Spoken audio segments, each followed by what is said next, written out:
All right. Hold on a second. Let's do a sound check real quick. And then we're going to get started. Let's see. All right. Let's see how it sounds. All right. Let's see how it sounds. Okay. I sound fine. Last time I used StreamYard, my voice was distorted. I don't know why that was, but apparently everything's fine. I'm gonna check periodically. Just so make sure everything is of at least as much quality as I can possibly do this. So how y'all doing this evening? Ruby 186 back again with another video. Let me share this out real quick, and then we can get started. Not. I mean, we not a whole bunch going on right now. I mean, there's a lot of news, but it's like I'm not gonna be. Hopefully, I'm not here for an hour talking about this. Let me just share this out real quick, and then we can get started. Hopefully, you guys are having a good day. Uh, Hopefully, a better day than Joey Collier. We'll discuss that. We will discuss that.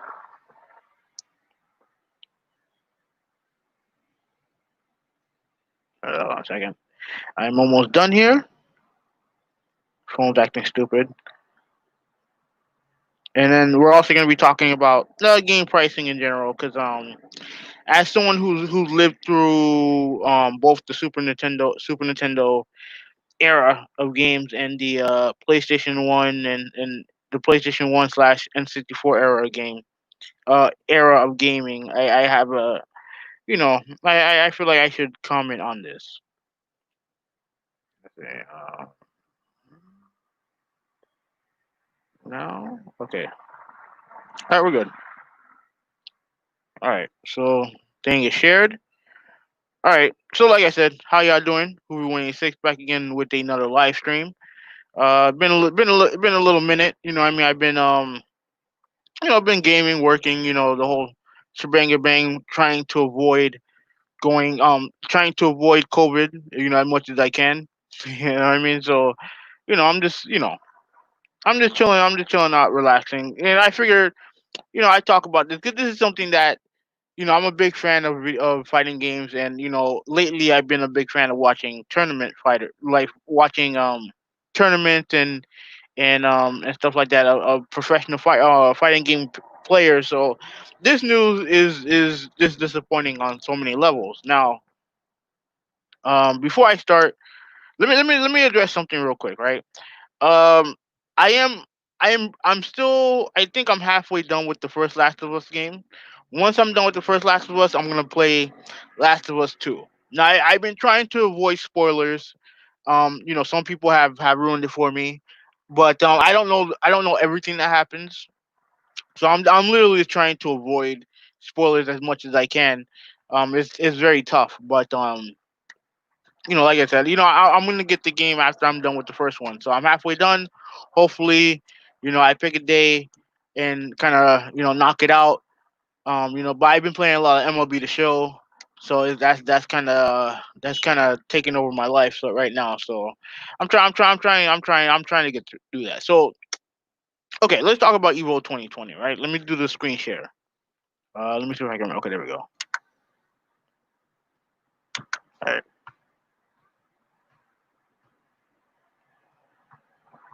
Hmm. Okay. Whatever. I got a warning. So all right, that's all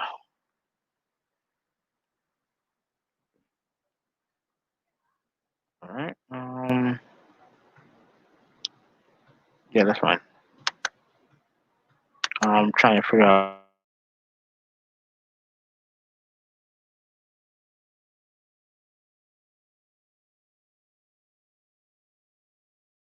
Sure, but giving me like options and shit like that. Okay. All right. Okay, we're good. All right. Let me get to the let me get to the yeah, to the article, right? So as you can see here, World-renowned esports tournament Evo canceled. Co-founder removed after allegations of sexual misconduct with a minor apparently. So if you scroll down here, I'm on Washington Post. Let's go. Now I saw this all happen yesterday.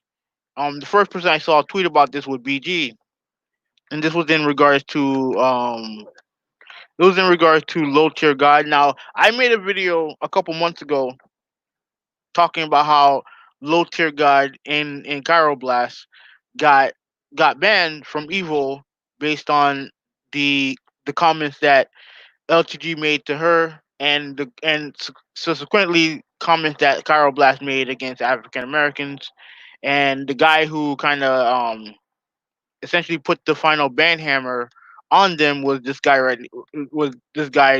Joey Collier. Now as you can see here, as I scroll down, the biggest fighting game event of the year has been canceled after allegations of sexual misconduct surfaced regarding the event's co-founder and president Joey Collier. In a tweet Thursday night, the event administration announced it intends to part ways with Collier, who would no longer be involved in Evo, effective immediately. Earlier in the day, Collier was placed on administrative leave pending a third-party investigation into the allegations. Now, I'm not gonna read the whole thing, but they did say that they're gonna have a replacement, Tony Cannon, who I've never heard of. I don't know who he is. But he's gonna be replacing Joey. They're going to they've effectively canceled allegations of sexual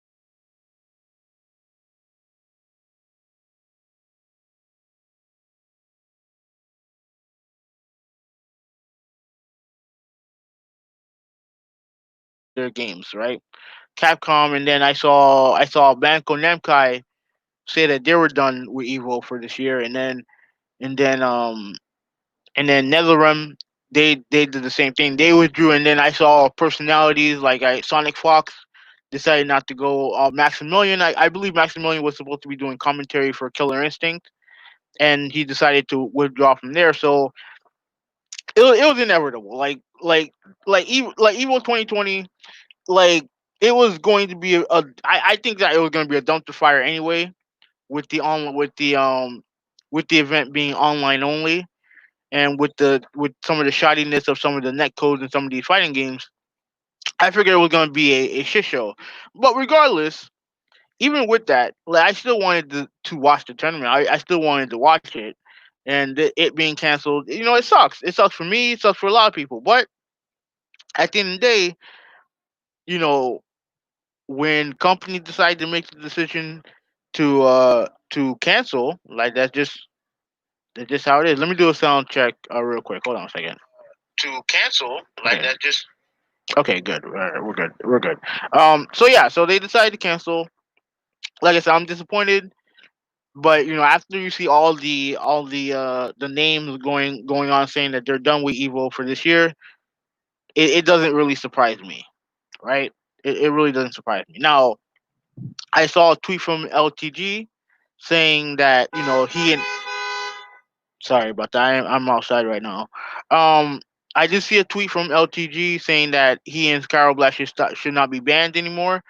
And me personally, I don't think it changes what they said. Even if Joey made some off like I understand what LTG was saying. Like LTG basically was saying that all he did was roast people on the internet, and this guy was abusing minors. He's right. He's 100% right. Doesn't excuse what he's done, but he is right. So like I said, I don't know. I don't know what's going to happen next year. Obviously, there's going to be a zero tolerance policy for toxic toxic behavior. Hold on a second.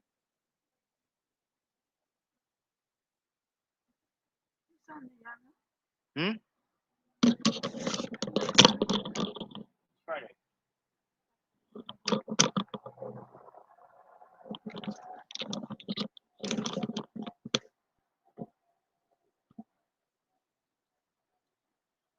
All right, I'm back.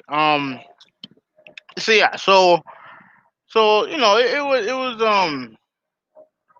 was bound to happen. Like and while it sucks, like it was. It was bound to happen. Now, do I think LGG like? Do I think those two should be unbanned? I mean, that's up to. I guess that's up to Tony Cannon. I guess I don't know. Like it's up to him. I guess. But me personally, like it doesn't change what they said. It doesn't change what they did. Now, I don't believe that a ban for life thing should be a thing. I don't think neither of them should be banned for life. But like I said, like them being punished, that regardless of what Joey did, there's nothing excuses the rhetoric that LTG has done, and it doesn't excuse the rhetoric that Cairo Blast has done. It doesn't excuse it. Yes, I get it. There's a big difference between sexual assault and just being a jackass on Twitter and YouTube or whatever. I get it. I understand that, but that doesn't excuse it. And I think the bigger thing that we see is that they're going to have a zero tolerance policy on they're going to have a zero tolerance policy on toxic behavior. That's just how it is. And like I'm for it. I don't think people should be off. I don't think that no one should be excused for being a shitty person. I don't give a fuck if it's in real life or online. I don't think no one should be excused for being a shitty person.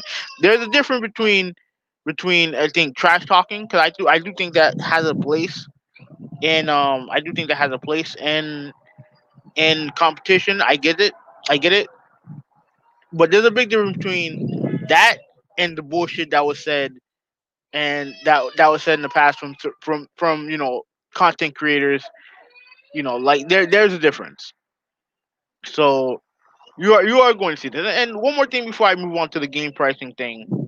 Um, it really doesn't. It shouldn't surprise anybody that something like this is happening.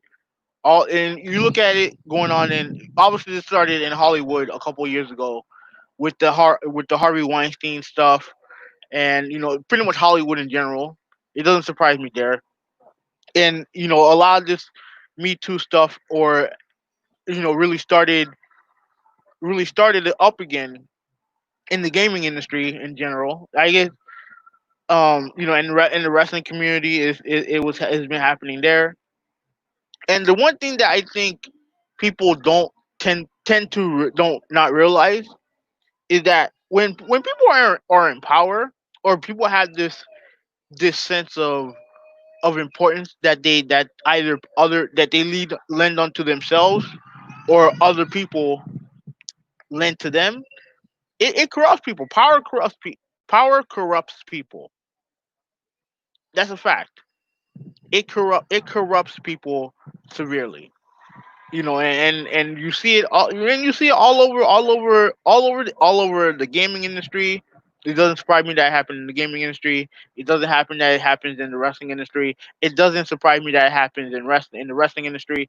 It doesn't surprise me that it happens in real life, and in all walks of life. It doesn't surprise me that you have men in power who use that power to cor- to commit crimes, to commit essentially to commit crimes. And anyone in power, it can have that effect. But obviously, most of the accused most of the accused are men, so I'm going to use them as the example.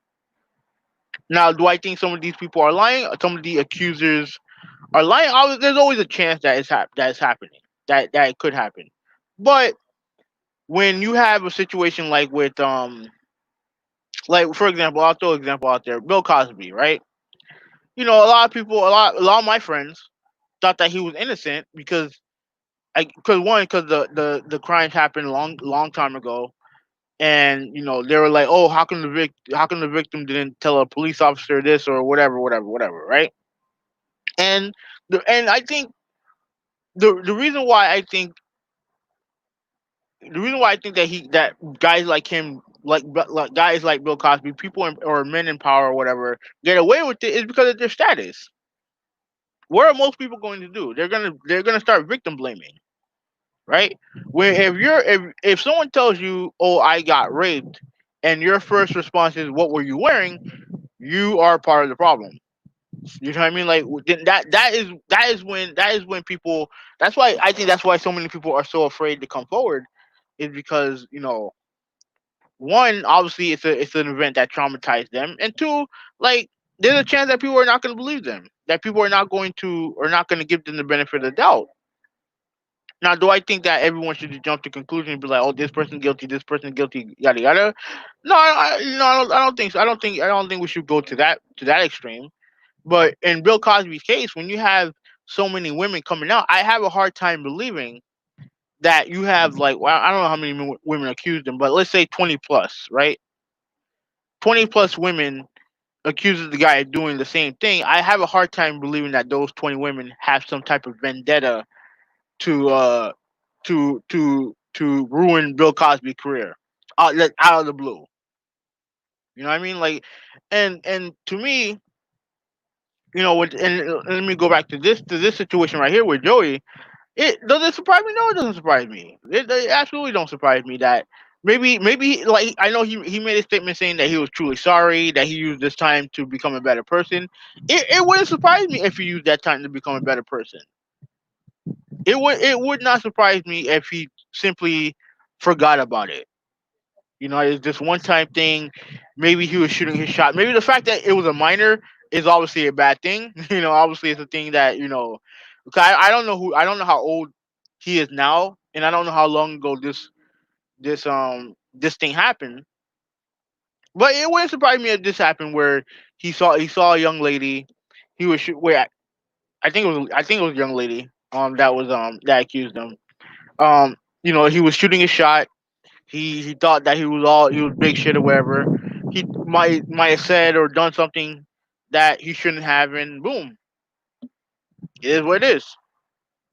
It wouldn't surprise me if that happened. But at the end of the day, when you look at everything going on with this, and I do think that the whole COVID-19 thing does have a big part in it. Because I am interested to know if a Tekken, Capcom, Bandai Namco, NetherRealm, whoever would have canceled their trip to go. 'Cause remember, obviously this thing was supposed to take place in Las Vegas.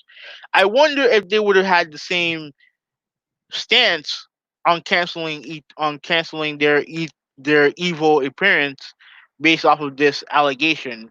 If it was live, if they were going to Las Vegas, you know what I mean? Like I do wonder if they would have the same stand. Now I'm not saying that they're hypocritical. I'm not criticizing them. Like more power to them.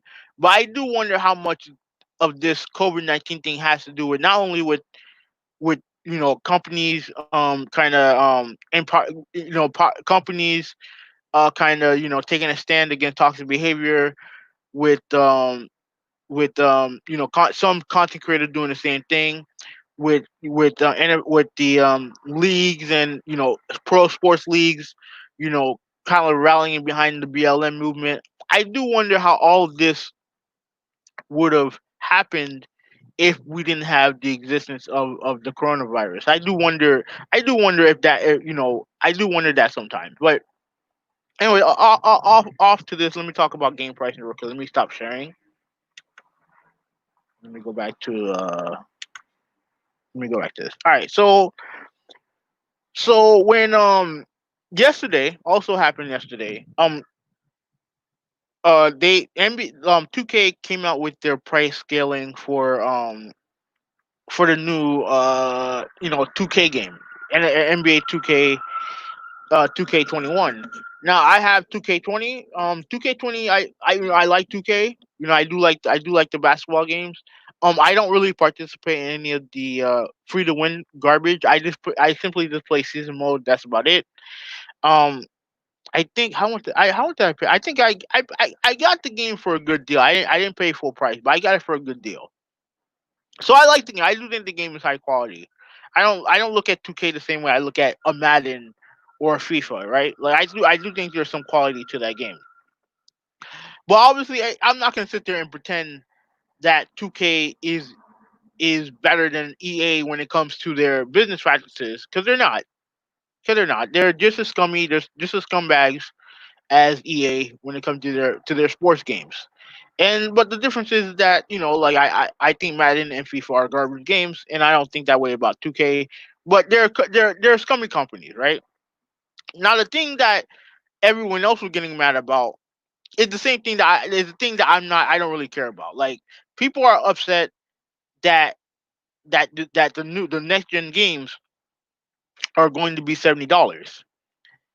And to me, I'm not surprised. But I'm actually surprised that it took this long for this to happen. Now the reason why I'm surprised is because I just figured that if the games are going to be more extravagant, if the games are going to be more expensive to make, I figured that the games were going to be more expensive to, they're going to sell it at a higher price.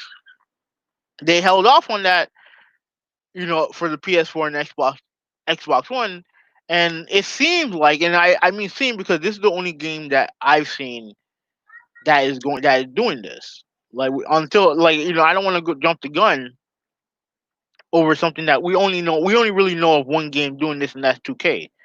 But would it surprise me if games are $70? No, it wouldn't surprise me. Do I have a problem with it? No, not really. Like, cause to me, I miss the days of games being different prices. Now, there is a picture on my Twitter. Let me see if I can let me see if I can find it. If I can find it on Twitter here, and then I'll transfer it over to the screen.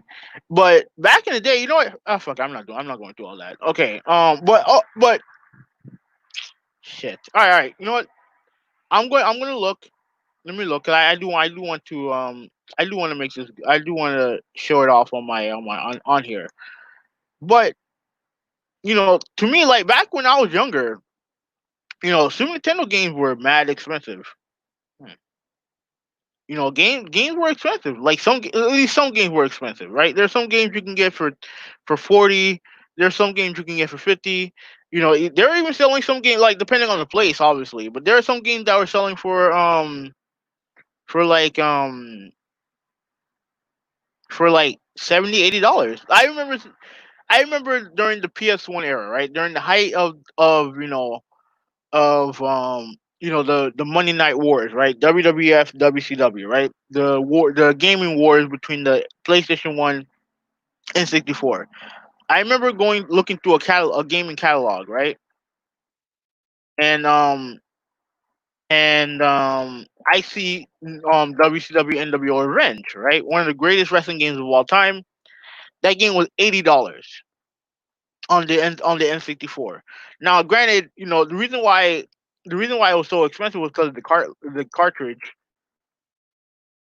Um, it was because of the cartridge. That's why it was so expensive. But PlayStation games, by and large, were really capped at 50. Like, I don't I remember seeing probably one game. I think I remember seeing Final Fantasy one time being 60, but that was as high as they got because it was on CD. It was on CD. Hold on, I'm looking for this. Let me look. Let me look for 96.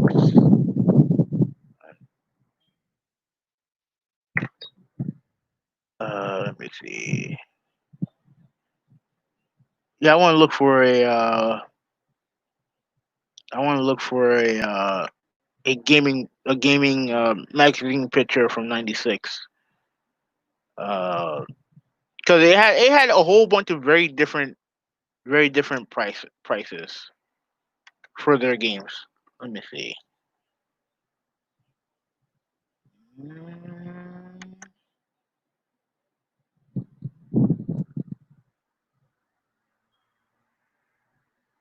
Mm, Let me see. Let me see if I can find it.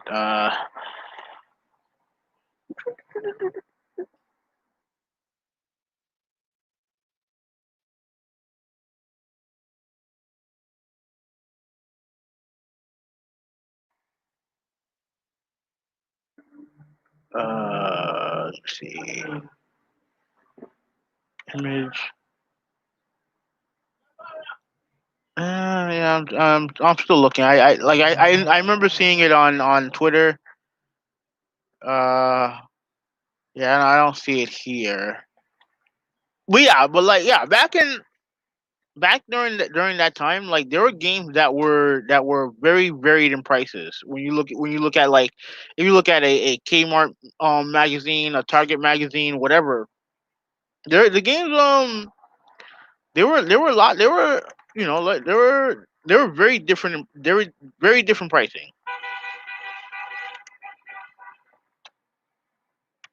Let me see. Let me try another search engine. Let me try another search.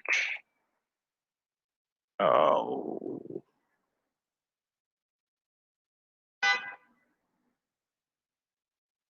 let's see if I find it. Okay, there you go. There you go. Let me. Okay. All right. So I'm gonna screen share this. Do screen share.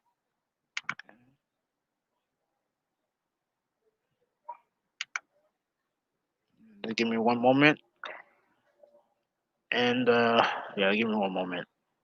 Yeah. So like me personally, like spending $70 on certain games would not bother me. Now there are other games where if they were $70, that's something that would be a game breaker for me. Like a game that I'm not familiar with, right? Newer games that like I'll give it a chance. People will like it, give it a chance. It would be a lot more difficult for me to try to do that. To It would be a lot. I'm just waiting for this thing to load. I don't know what's going on. Oh, there we go. Yeah, it would be a lot harder for me to do that. Um, yeah, it would be a lot harder for me to do that. So, all right. So as you can see right here, it should come up. Um, Let me see if I can blow this up. Um, mm, okay. Let me save the image and then uh, save. All right. So the screen saving. I'm gonna try to blow it up so you guys can get a bigger, a better picture of it. If you're on Twitter, if you follow me on Twitter, I probably I probably shared it, so you guys have seen this before. But for those of you who haven't, uh, picture, where are we at? Where are we at? Oh, this fucking thing is slow. All right, so while it pops up, like like I said, for certain games doesn't bother me. Other games, it would bother me. It just to me, I just think that if you feel like a game is worth the price, you're gonna pay for it. It doesn't matter what it is, right? You're gonna pay for it. Now, there's an argument to be made that some games should be like all games should be. I think I remember Alex saying yesterday that games should be $20 max. Um, I mean, I personally like it would be nice. It would be cool, but I don't I don't I don't I don't I don't think that's realistic. To be honest with you, I don't think that's realistic. So yeah, if you see right here, you had a whole bunch of games. Remember, mind you, this is let me see. Did they have a year? This is literally like 20 years ago, basically 20 years ago. Street Fighter Alpha 2 on the Super Nintendo. This is a bad port. This is a bad like not the game itself is not bad, but the Super Nintendo version of this game is garbage. $70. Madden 97, $60. Donkey Kong Country 3, 60. NBA Hang Time 70. Ultimate Mortal Kombat 3, 70. Uh, and then you have some games here, Pac-Man 40, Miss Pac-Man 40. You have Donkey Kong Country 2, $53. Random ass $53, right? Like me personally, like you see more random prices online, but by and large, games are either 60. You know, I know very few new games come out at 40, and obviously with indie games, it does vary. You see more varied pricing on the store on PSN or Xbox Live or maybe even Steam or whatever. But I'm okay if physical. I'm okay with these type of prices. To me, it just depends on what the developer feels is the right price for their games, and it's up to you as a consumer to decide. Oh, you know what? Do I want to spend this much money on the game? Yes or no? Whatever, right? Like that's like to me. If these are the prices for some of these games, I'm fine with that. I'm perfectly fine with that. Like that don't bother me. It really doesn't because at the end of the day, like I'm willing to pay money for a high quality product. And for me, most of the games that I buy, I know are high quality because I enjoy a lot of the games that I buy. I normally buy games that I know are going to be good. You know what I mean? Like I don't sit there and just try every game out. Like I don't have the budget for it. Right? I'm not gonna sit there and buy you know a game like Red Dead Redemption 2. Right? Like I don't care for westerns. I don't care for Red Dead Redemption. If I bought the game at launch, would I have fun with the game eventually? Probably.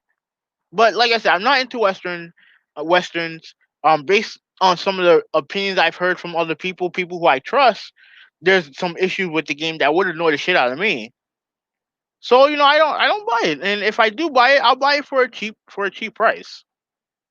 Like to me, like everyone getting all up in a tizzy over games being $70. They're not used to this. They're not used to things like this.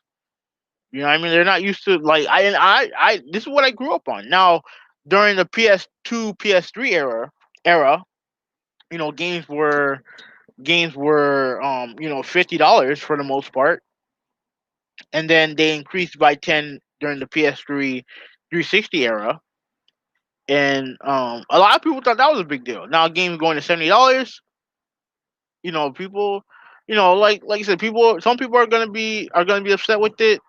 Some people are upset with it based on principle. Some people are upset with it because now it's harder to afford some of these games. I definitely understand that. I definitely get that.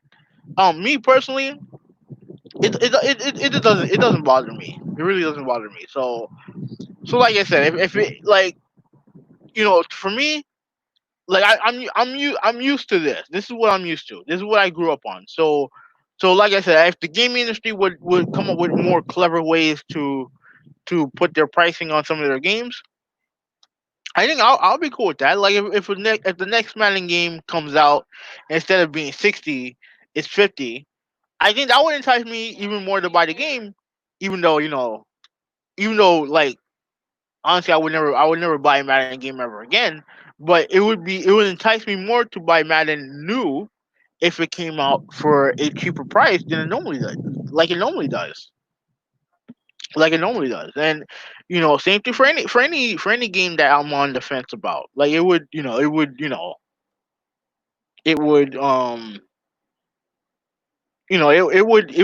me to buy the game newer games at launch if they were a little bit cheaper, if they were more varied in pricing. If a game that I want is $70, I'm gonna buy that game because I want to buy the game. It's gonna be, $10 plus more ding into my wallet. Nah, I'm used to it, man. Because at the end of the day, as a gamer, that's kind of what you deal with, right? Like you have people who buy games. You have to spend money for it, whether it's on the front end with PC with high end PCs, or if it's in the back end with these consoles in these games. It is what it is. Let me get off the share thing. So yeah, overall, like it doesn't bother me. It really doesn't bother me. Like I said, I can understand if some people are not about it. I totally understand. But for me, I can live with it. I can live with it. So I mean, that's pretty much it for this video. Thank you guys for watching. Um, Let me see. Did there anything I need to plug? I mean, my Twitter is Hoopy321. I have a friend that's working on new art for me, so be on the lookout for that. I'm probably gonna have some new a new avatar. I'm also gonna have probably a new, spice up the channel a little bit. spice up my Twitter. So follow me on Hoovy321. It's Hoovy186. I'm out. Peace.